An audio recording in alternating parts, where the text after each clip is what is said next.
And we are live. Welcome back, everybody, to Lubbock Compact Live. It has been a while. Mhm. I don't remember when it was when we did our last show, but as many of you may know or may not know, I had a lot going on. We all collectively had a lot going on. And so we had to take a little break. But we are back and we are talking about what was preoccupying at least a couple of people on here's lives for the past few months, which is the most recent municipal election cycle. That was the cycle that was just voted on for Lubbock's mayor and city council. So, as you may or may not know, I was a candidate in that race. And so I have some particular insights there. The guys would like to tease out throughout the show here in a bit. We're going to just basically have a breakdown of what happened. How did it play out? What were the numbers?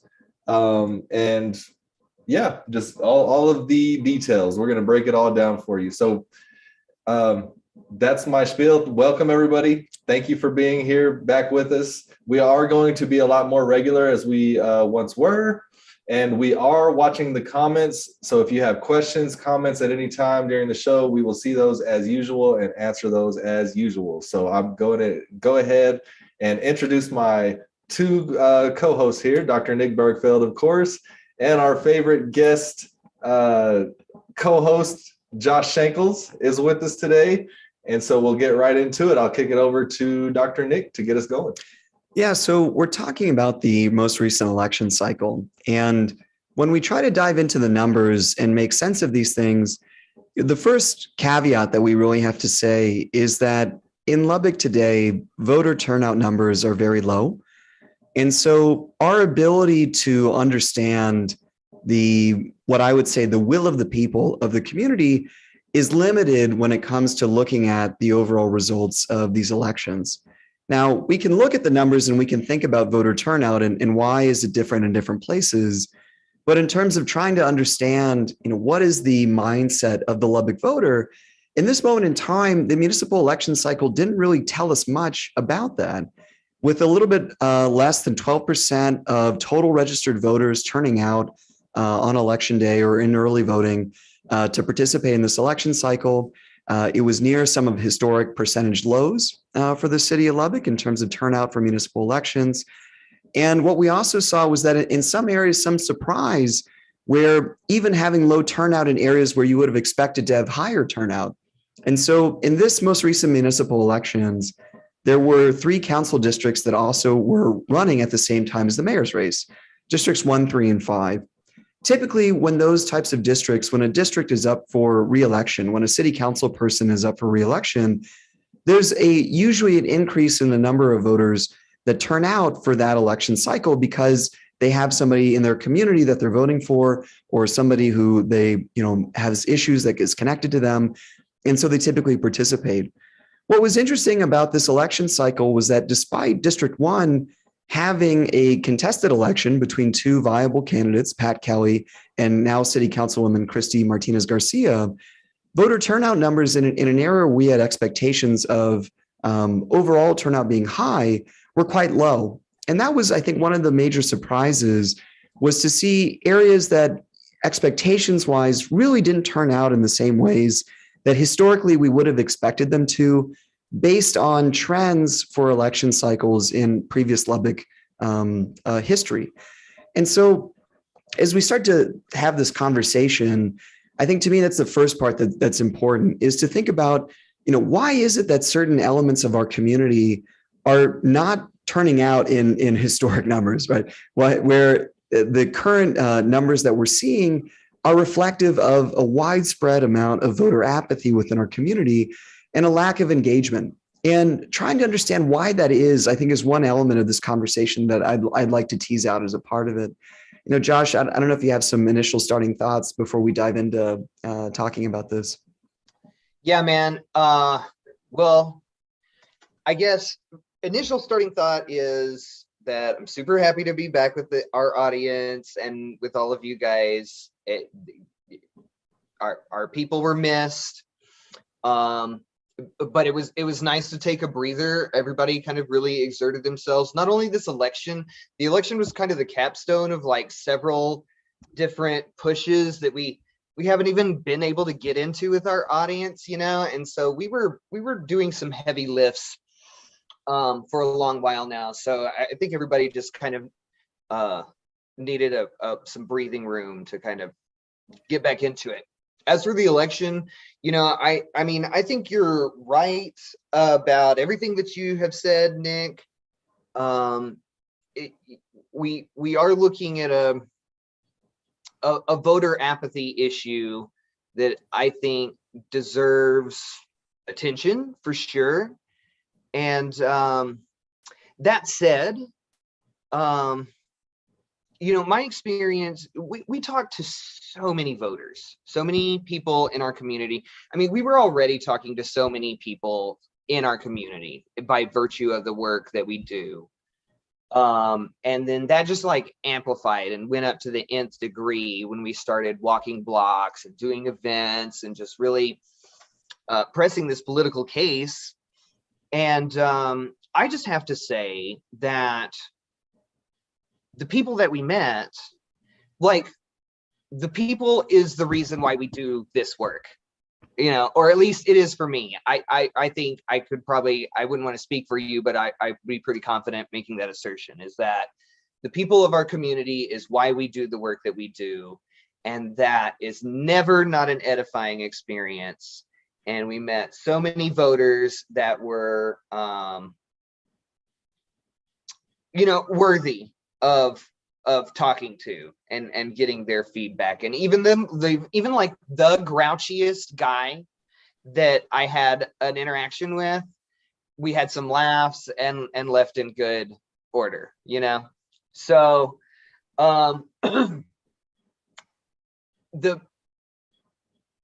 so I guess what I'm getting to is that the people are the best part of this experience, but it is vexing to me why they don't turn out, because that wasn't what I was expecting from how much I spoke to them. Adam, you know, you were the candidate. Tell us how you see this issue. Well, we heard directly some reasons to, or at least reasons that were given to us to these questions that you guys are asking. And so we heard a variety of them. I guess ones that stuck out were, and it's really sad, this one in particular, because I would meet somebody and they'd be like, oh, well, there's never anybody running that I would vote for anyways. And so then somebody who would be with me would interject and say, well, Adam's done X, Y, and Z. And then they would ask me something and it would start a conversation.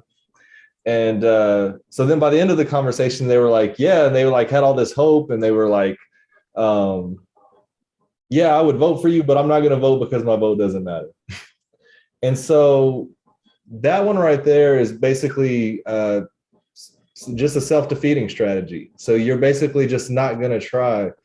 And then we had some that said, you know, for whatever reason, variety of reasons, that they didn't know where to vote. There's some issues with how that plays out, for instance. So during early voting, it's all Uniteds. You can just go to any United, go vote, and it's just all Uniteds.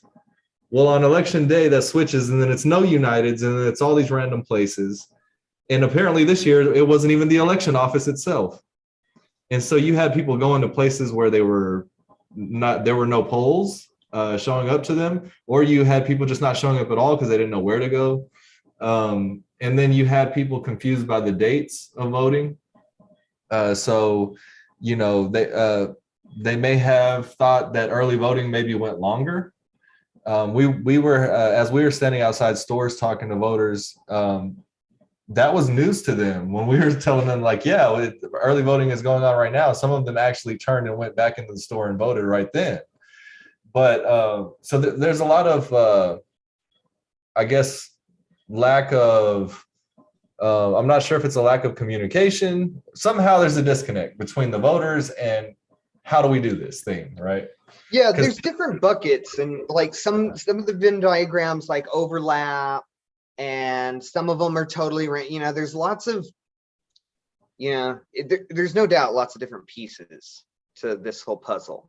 And that accessibility part, I think, is one we don't touch upon or talk too much about in Lubbock that often. But what I will say is that when you look at the distribution of voters who vote in in early voting, right? So the early voting period where you can go to any United and have the opportunity to vote, what you find is that an individual's proximity to an early polling location has a pretty strong influence on the likelihood of voting, right? And when you look at the distribution of Uniteds in the city of Lubbock, right, and the accessibility of them, you have Amigos for North Lubbock, you have the Parkway United for East Lubbock, but outside of those two locations, right, and this is, I mean, United is doing a heavy lift for the entire community by opening up all their facilities to do this. Right? It's not about United doing more. It's about, as a community, asking the question, do we need to find additional ways to ensure that polling and the voter booth is accessible to everyone within our community, especially in areas where public transportation or road infrastructure is the worst. We need to make sure that people have that ability to reach polling locations in an easier way, and so I think there's even that element too, when it comes to just simply making sure that there are opportunities for people to vote in an equitable way. And, Adam, you touched on a really good point there as well about people just didn't know that the election was happening. And, some of that is, well, when you look at the total campaign dollars that were spent, the mayor's race was a fairly pricey one. The District 5 race was actually even pricier, so it's not that the candidates weren't spending resources in attempting to do messaging and engagement, things like that, but it asks the question, as a city, as a municipality, should the city of Lubbock be doing more to promote elections, whether it be in terms of overall community outreach and engagement, but should there be more of a concerted strategy on the city's part to keep its democracy healthy? And in my mind, I think that is a responsibility of a city and maybe something to think about and to look at down the road. Yeah. And so, you had a lot of different variations of those things. Like Josh said, a lot of it overlapped. But just the third piece that I'll talk about, and it'll play a part in the rest of the stuff we'll talk about, is just the lack of people knowing me as a person. And so we tried. It wasn't for a lack of trying. There's only one me, and we only had so much time to do that. And so you got to do what you can, and we did what we could. And so there will be a effort to work on a lot of these different issues where we can. So, but yeah, for the most part, that's what was going on. So. Yeah. And, to kick it off on questions, Adam, part of, I think what's useful in this conversation is just talking about your experience as a candidate. You were a first-time candidate, and in fact, you only recently became a voter as well, as a result of your understanding and this awakening that you had about the importance of local government and democracy and why it is that citizens need to participate in that. A lot of people look up to you and see you as inspiration for thinking about whether or not they could be in politics one day. And so, how to kind of walk us through just the beginning parts of that journey, whenever you announced your candidacy, what were just the practical, basic things that you needed to get done after that to begin your campaign to get things going? Well, you have to do a lot of networking because you're going to need to raise money for sure. As was just stated, this costs a lot of money to do. I don't know that it takes $100,000, but it takes a lot of money. And so you're going to need to raise some funds. You're going to need to have people that you can, I guess, get onto your side so that they can help spread the word about you. And this is, by this, I mean like other influential people who can then influence those around them to either host a meet and greet or to come and vote for this candidate or whatever the case may be. And so I was known more on the community side. I had been in the community for 2.5 years before the campaign started. And so I had a lot of name recognition that way, but I didn't on the political side. And so I had to start that part of the networking process and start going to a lot of different events that I necessarily wasn't going to, meeting people, having those conversations, letting them ask me questions, responding to their questions, and in essence, campaigning on my own behalf on a very small scale, person to person. And so it was a lot of that. And in doing that, that's when we were able to start raising more and more money, which was fortunate. And so that's pretty much the nuts and bolts. And then the other side of it, really, which to me comes before any of that, is the product itself, which is me or my platform. And you should have some sort of clear direction of what you're trying to do, because people are going to ask you about it over and over and over. But also you should just have a vision. You should have a vision or a plan of what you're trying to do. And in my case, it goes back to the question of why it's so important and what even caused me to do all of this. Like, how did I go from just never voting in my life, never even registering to vote, being like many of those people we spoke to? And that's why I have so much more patience than my team on this, because I was that person, right? I was that person that was so frustratingly hard to get to, and nobody could, in fact, get to me. And so to go from that to getting involved in policy in particular. So I didn't just get involved in community work. I guess how a lot of people get involved, where they kind of start maybe going to neighborhood cleanups or going to the neighborhood association meeting and helping out with events or things like that. I mean, I jumped right in the middle of a policy thing, a very big policy thing, which was impact fees.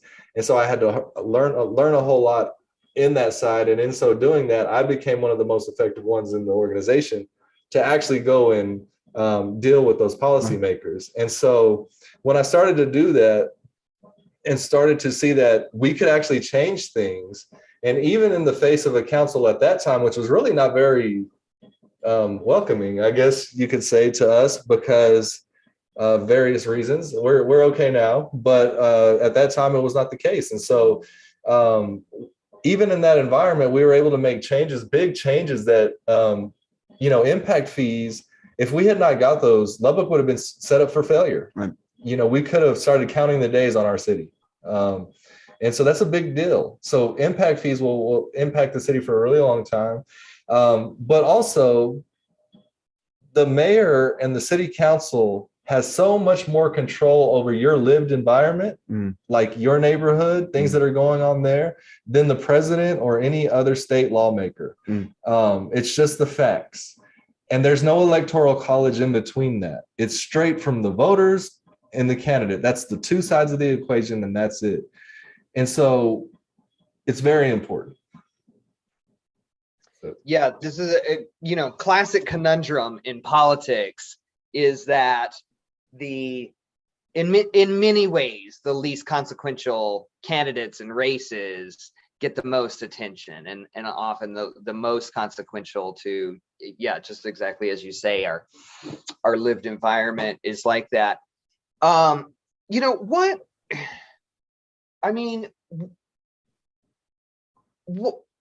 were some of the most meaningful experiences you had, Adam? Like, what are some of the things that you'll really carry with you? I know for me, it was seeing the really genuine responses of people who had not been addressed by the political system or political power or candidate or anybody. How people would react when they were kind of directly called into that system. I know that for me, that really spoke powerfully, but what types of things will you carry with you out of this experience? All of those interactions with all of those people. And I don't know how many people it was at this point. I know one thing in particular was just the reaction to having representation in the race and that energy that it inspired in people, particularly people who look like me, and even some that don't, who felt like I was so outside of the norm coming in, it somehow gave them hope for their thing, and so in that vein, even though probably the most special ones are when I was I was volunteering at OL Slayton, talking to groups of 6th, 7th, and 8th grade boys and girls, and just happened to be in the middle of the campaign, actually. So when they heard that I was running for mayor, I mean, just the way they lit up, the responses I got from those kids was, that right there would have made it all worth it, honestly. But that was just like the cherry on top of all of those other interactions. And so I know that the hope can be rekindled, I guess you could say. I know it's there. I saw it. It was real. These weren't people telling me what I wanted to hear. They didn't know me at the beginning of the conversation, and they were just very, very real, genuine interactions. And so I know that hope is there. We just have to tease that out. And so, but yeah, I would say that was it. Just all of those responses from the people, the many nice things that people said to me who were supporting me from the beginning, but also how much time and energy and real skill that all of these volunteers who just came on board and started helping, all told, probably 60 plus volunteers, doing very real things that I, by rights, probably should have been paying thousands of dollars a month for. People devoting this to my campaign and the hope that I get elected, like all of those things to me, just that whole experience, but it all deals with the people, and all of it will live with me forever. I'm forever changed by that for the better. And I want to think about one of the big center points or centerpieces of the Lubbock mayor's race, which is candidate forums that will occur throughout the city. Now, a lot of folks commented who would attend these that you routinely were considered to be the best speaker, usually had the most formed policy ideas, one of the most eloquent on stage. People also commented that it seemed quite frequently that you were the target of gotcha questions. And if you can just talk a little bit about what was that experience like to be in environments where somebody is deliberately trying to ask a question in the hopes that you will fail? Yeah, it's funny. I had this conversation many times with the team, and I know they think I'm crazy, but I liked it. I like it because I know who I am. I'm confident in who I am. And from the very beginning, unfortunately, people of color, regardless of how anybody wants to feel about it, our lived experience is different from others, right, who don't look like us. And so in short, we're used to it. We know that when we get into something like this, that's just going to be the default. We know that I was the only candidate that was asked if I rent my home versus if I had a mortgage. Like these kind of things, like it, but it rolls right off my back. Those kind of things, those small petty ones kind of roll off my back because we're just so used to it, sadly.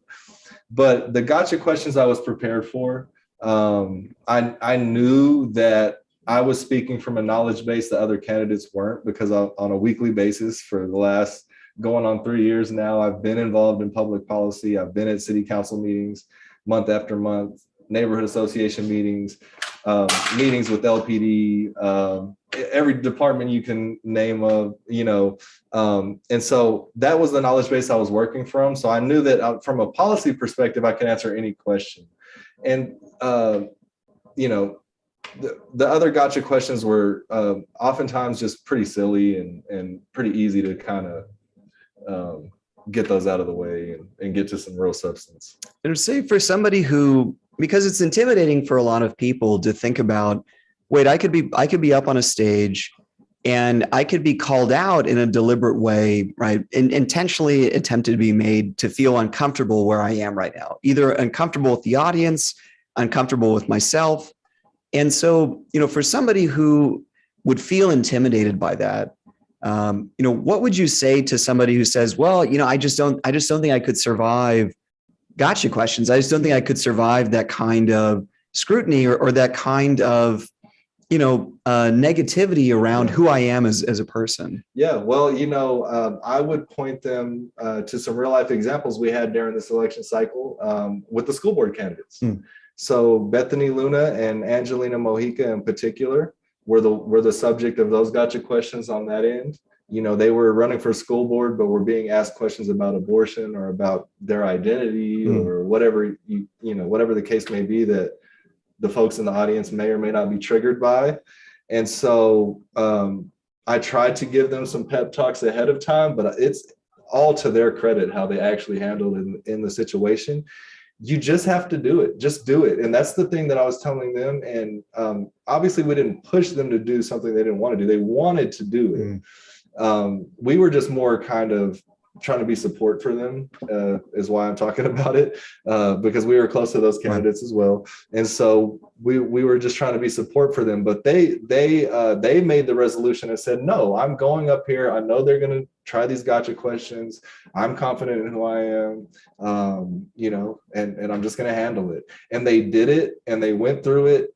And I mean, the energy and the spirit they had when they came through that, it's kind of like that thing where I don't remember where this quote came from, but I've heard it quite a bit.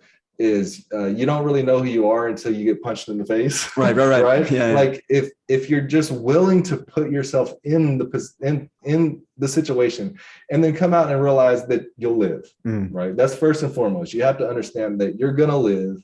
And if you're confident in who you are, now, if you have some shady stuff going on, I can't really help you. That's got to be super uncomfortable. But if you don't have anything shady going on in your life, you're a stand-up person, you're confident in your abilities and your knowledge base, you shouldn't let it bother you. Even though for those two ladies in particular, we saw, because we were there, had to be very uncomfortable for them, but they stood strong. And I would just say, yeah, I would talk to them, because they can give you a lot better advice than I can. Yeah, I mean, I think it's good to put a few things in some buckets and in some context, right? So as people will know, but it's worthy of reminding our audience and everybody, our organization, Lubbock Compact, is a 501c3. We don't do any endorsing candidates. We don't do any opposing candidates. We're happy to see the candidates that got elected, and we look forward to working with all of those people on the various public policy and community related things that we have always worked on and will continue to work on. Then we have the bucket, which is our members, our people are embedded in community organizations, doing public policy research, advocacy work, speaking on behalf of community members, convening different stakeholder entities and different projects. And so, of course, it's proper and almost inevitable that some of our members will be running for public office and be representing their community in a variety of ways. We would hope for exactly that. We work hard on the things that we do for the community. And of course, we'd want to elevate people out of our organization into those roles and position, not only the mayor's chair, but different civic boards members of our organization sit on, boards of other community organizations. And we highly encourage that because as anybody who does this type of work in Lubbock knows, once you get into it, you're going to come to know about the same 2,500-ish or so people, and you're going to see them everywhere in everything. So, that happens too, is that our members go to public office of some kind or another, and we want that kind of thing. Now that the campaign season is over, we're going to be shifting gears and working on the things that we've always been working on. And among them are how do we get our community more engaged with the civic life, the arts and culture and creative spirit of our community? How do we get them more connected to their public officials and city departments? How do we educate the public on how to navigate this space, including voting, which is one of the most important ways that people advocate for themselves and their own interests.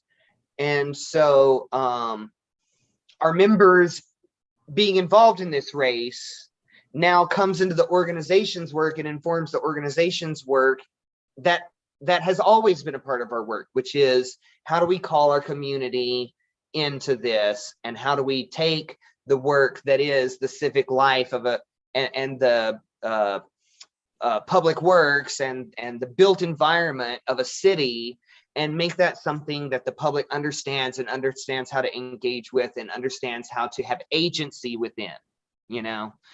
And so I think that maybe it's worthy to just kind of talk about that as an organization, as an entity, as Lubbock Compact, like how we moved through this electoral space and what we learned from it and how that informs our work going forward. Yeah, I mean, my perspective on that is just the huge increase in community engagement that occurs during that period in time. You know, when the campaign season kicked off, you know, I think, you know, Adam attending so many neighborhood association meetings, you know, Josh attending so many association meetings, attending city hall meetings, attending anything under the sun related to parks, to the city's efforts there, things like that.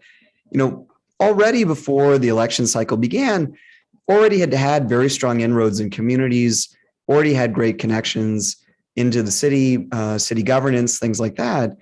But I think something that really got kicked up to another gear during that period in time was the opportunity to connect with more and more people in the community, and to hear from people that don't necessarily go to a neighborhood association meeting, but we happen to catch when block walking or canvassing or outside of United or at the National Flea Market.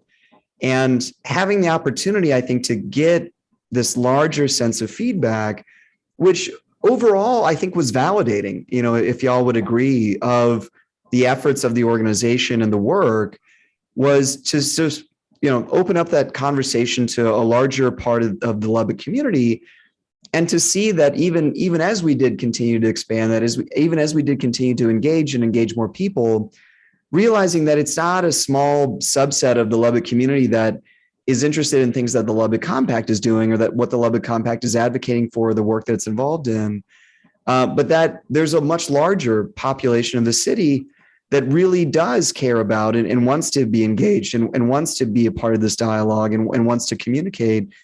And I think that's something that's always going to be there now, is that extra level of touch that being in a campaign period causes to happen, right? Because in that period, the policy work really decreases because there's not a whole lot that happens in City Hall as the election cycle is going on, because the council members don't, you know, they're risk averse. They don't necessarily want to get out on a limb right before the election cycle, give any kind of fodder for a competitor to be able to say something about them or call them out on it and what have you.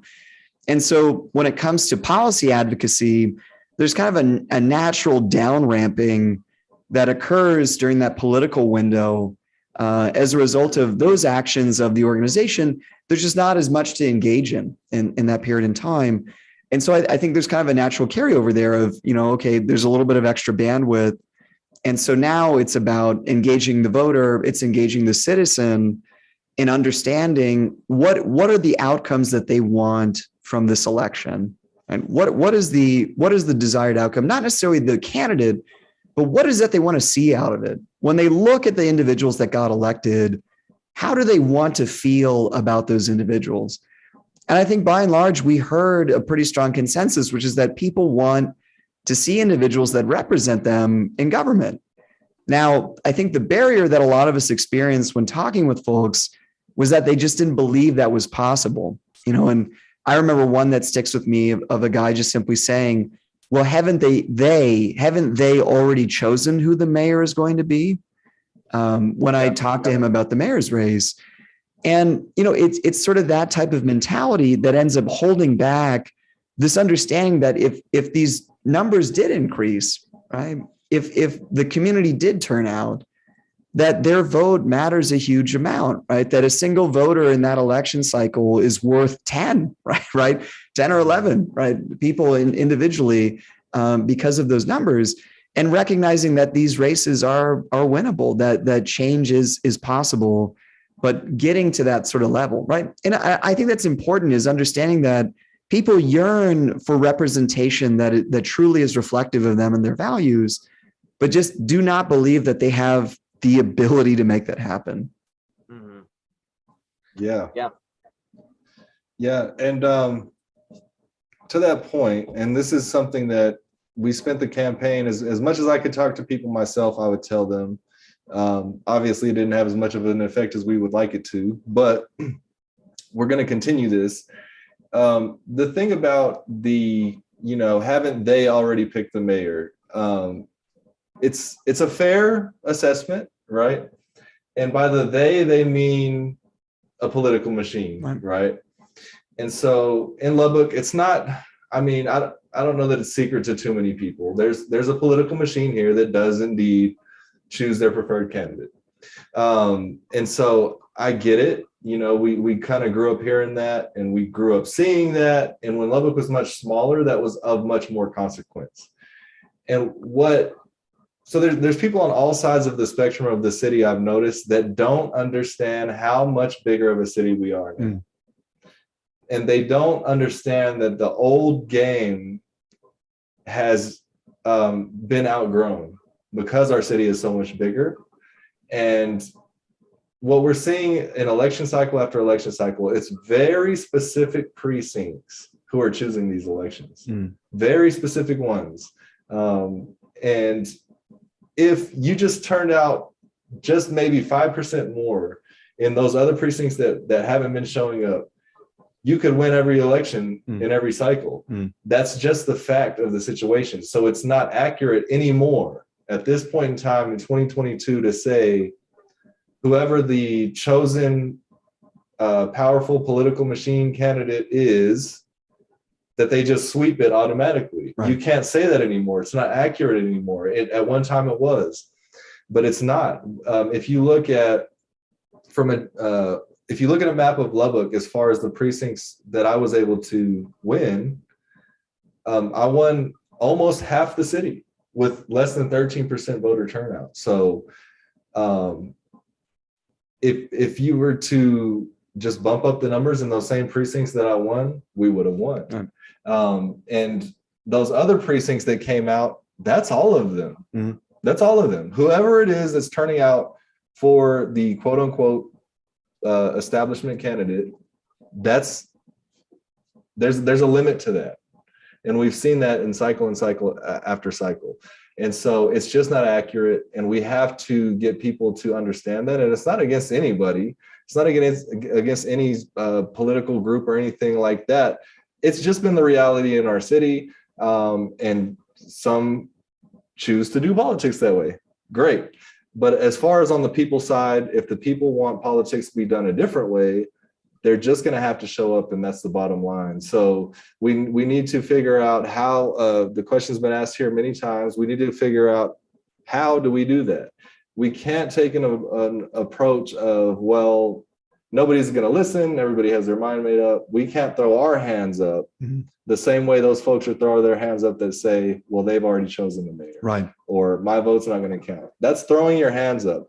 What I would say, just to put a period on my sentence and then somebody else can take it, what I would say is at the end of the day, we can solve this, right? So if somebody's stance is my vote doesn't matter, right? That's their stance. I'm not going to, my vote doesn't matter. And I'm telling you it does.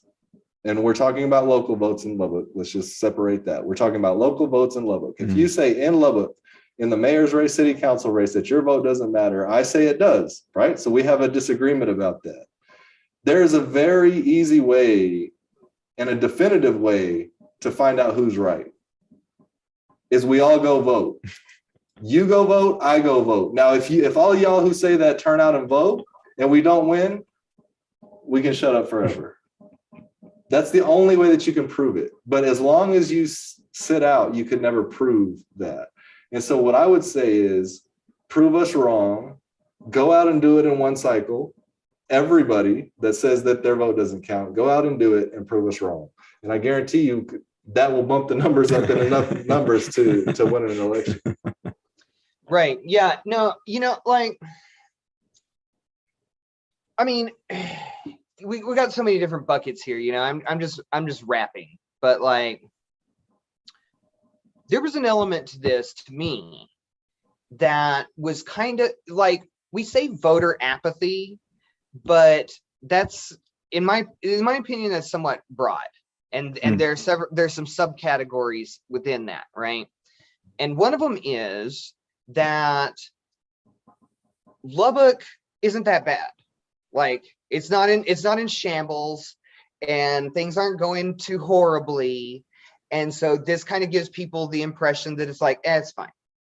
And maybe it's not fine, but there's not this motivating urgency to be like, I need to intervene in this, And so there's a brand of apathy that is that.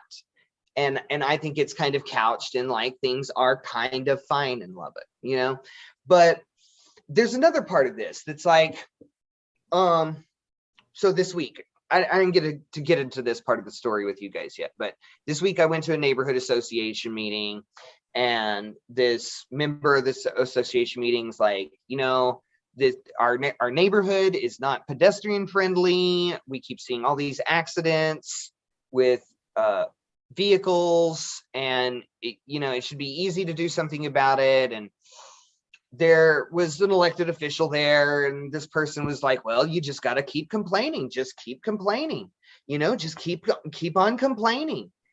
And it's like, what do you mean? You're the elected representative sitting right here in the room, And so it's like, that is a weird sentiment to put out there. And what I'm getting down to is that I have this pet political theory. I know you guys have heard it a million times. I'm gonna keep putting this coin down until somebody picks it up. But what I think is that the underlying thread that we have going on here is a crisis in agency. And by agency, I mean the ability for people to make substantive choices about their lives. And substantive is the key word in that.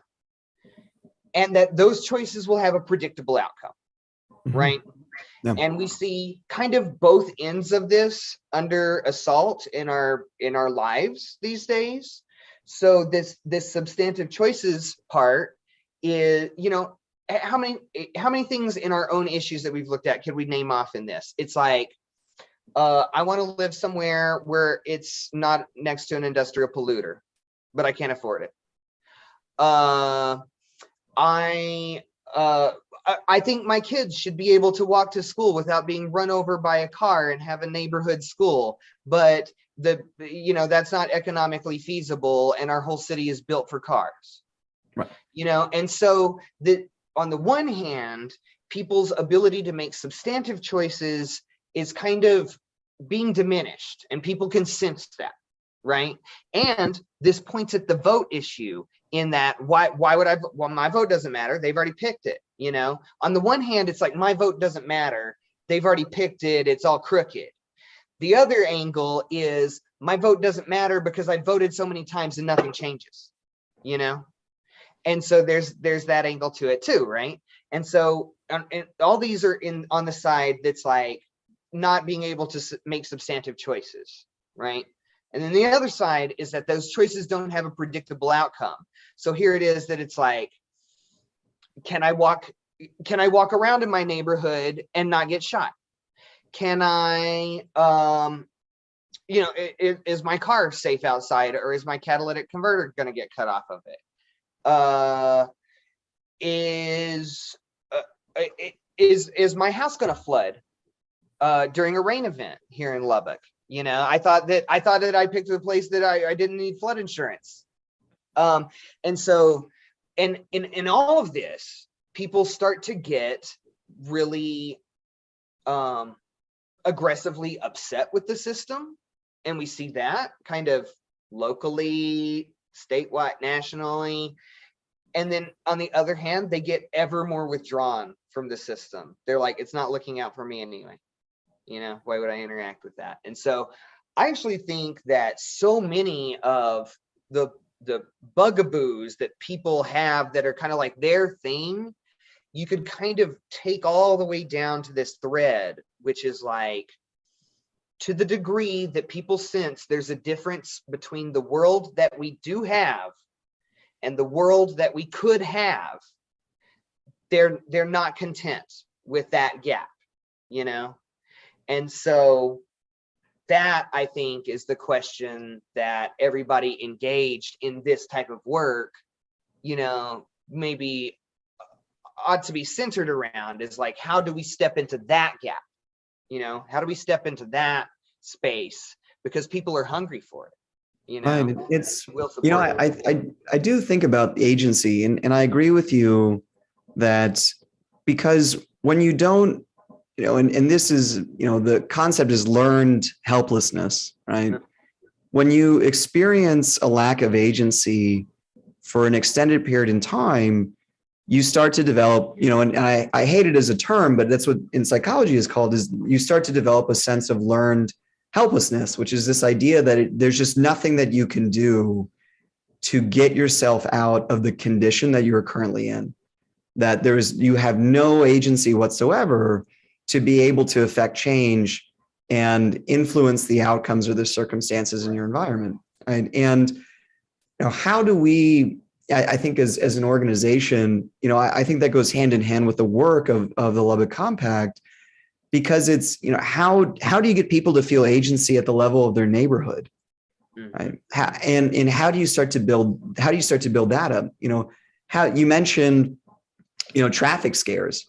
Right? I know of communities that have attempted to organize around the idea of just simply getting safety strips, little painted safety lines on streets in their neighborhood because of how quick cars are driving down the road. And it's you know, sometimes it's a situation where the road is a bit too long, and so kids know that, and they like to drag race on it, they like to speed on it, things like that. And even though sometimes communities, you know, before I think we were engaging, they could struggle to actually find how to even do that. How do I engage city government to get them to put these little safety lines there, right? And that's something that's just some paint, right? When you start talking about bigger issues, like how do we deal with the stray animals in our community? How do we deal with large object garbage, you know, that will be left, right? Or communities, how do I deal with the fact that my community is used as a dumping ground by, you know, commercial businesses that just know that no one's going to ever catch them if they put this stuff out here, or random folks, or, you know, people on Craigslist or whatever, right?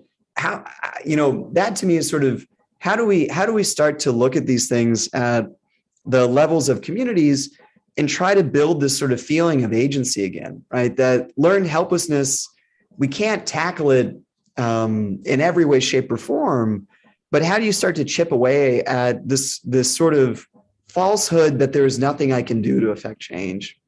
Right, yeah, because it is a lie. It is terrible. Yeah. Go, Adam. Yeah, well, unfortunately, so, and I've talked about this many times when I tell my story about why I didn't vote until I was so old.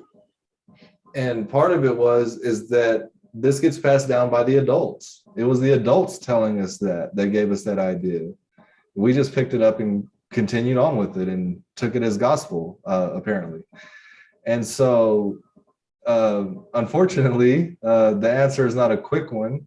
And it's part of the reason that, or it's at least one of the things that I try to always bring up when I'm talking to youth is this situation right here, and planting the seed in their head early that we need to vote, and telling them, giving them the backstory. Look, this is what we've been saying. I know you've heard it. We heard it growing up. We've all heard it. I'm here to tell you today that's not the right way to think. We have to vote. We have to do this. And you have to start getting a different message to them younger, because that's when we got the message, is when we were younger. And so, not to once again throw our hands up, it is just much harder to reach their parents, who are the folks who are our age. It's just so much harder when they're just locked in a certain way of thinking. Some of these people, unfortunately, they just want to be right. It's really not even about necessarily what they believe or don't believe, or what information you can provide them. It doesn't matter. Some of them just want to be right and say, nope, voting doesn't matter. I'm right. And so, again, you've got to reach them when they're younger, and this has to be an ongoing thing. And then my approach, at least, will be to spend the next 2 years having those uncomfortable conversations like I just spoke of, and going door to door and having those conversations with people, and trying to change some minds on it. And so there's not a quick fix, but I think you both have it right, is that we've identified what it is, and we have to address it for sure. Yeah. Well, Adam, thank you for running the race. It was a real inspiration to all of us that watched it, that helped out with it. We also want to thank, I'm sure all the other candidates are running in this. This was hard. It was a hard contest. People worked for it. They really put their ideas in front of others. The voters that voted had their say.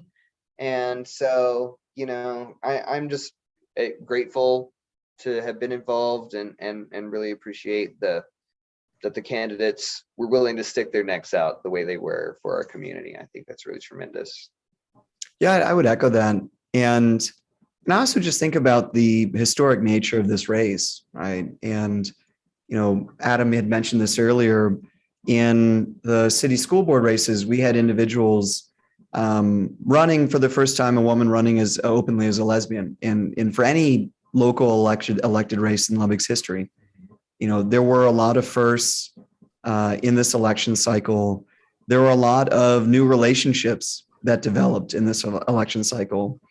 And I also think about this idea of experience and the value of experience.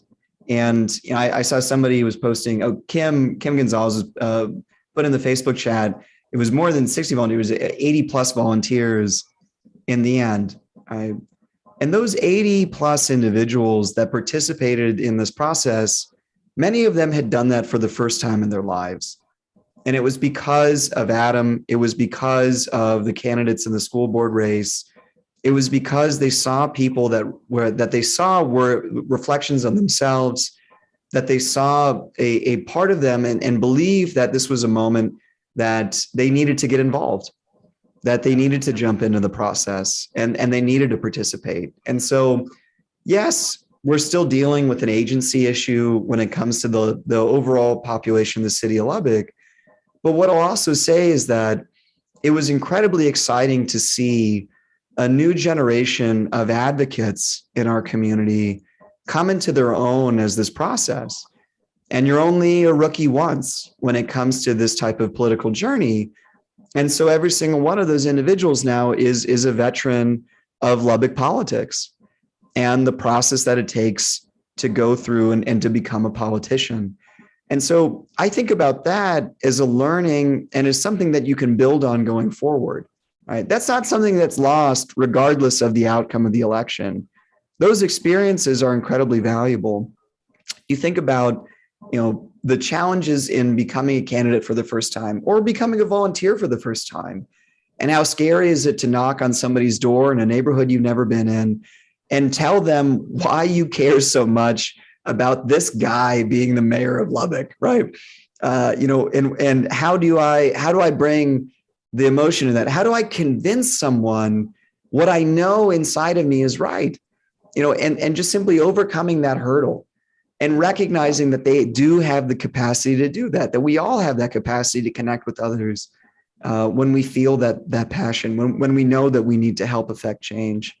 And I think to me, that's something I'm appreciative of. I take away from is that we had incredible candidates in this race that inspired a lot of individuals to not just simply to vote, but to get their hands really in and take hold of the political process in the city and really dive into it in a way that I have never seen before in the city of Lubbock. And I think that is entirely to the credit of the candidates that ran and the inspiration that they were for folks who wanted to participate.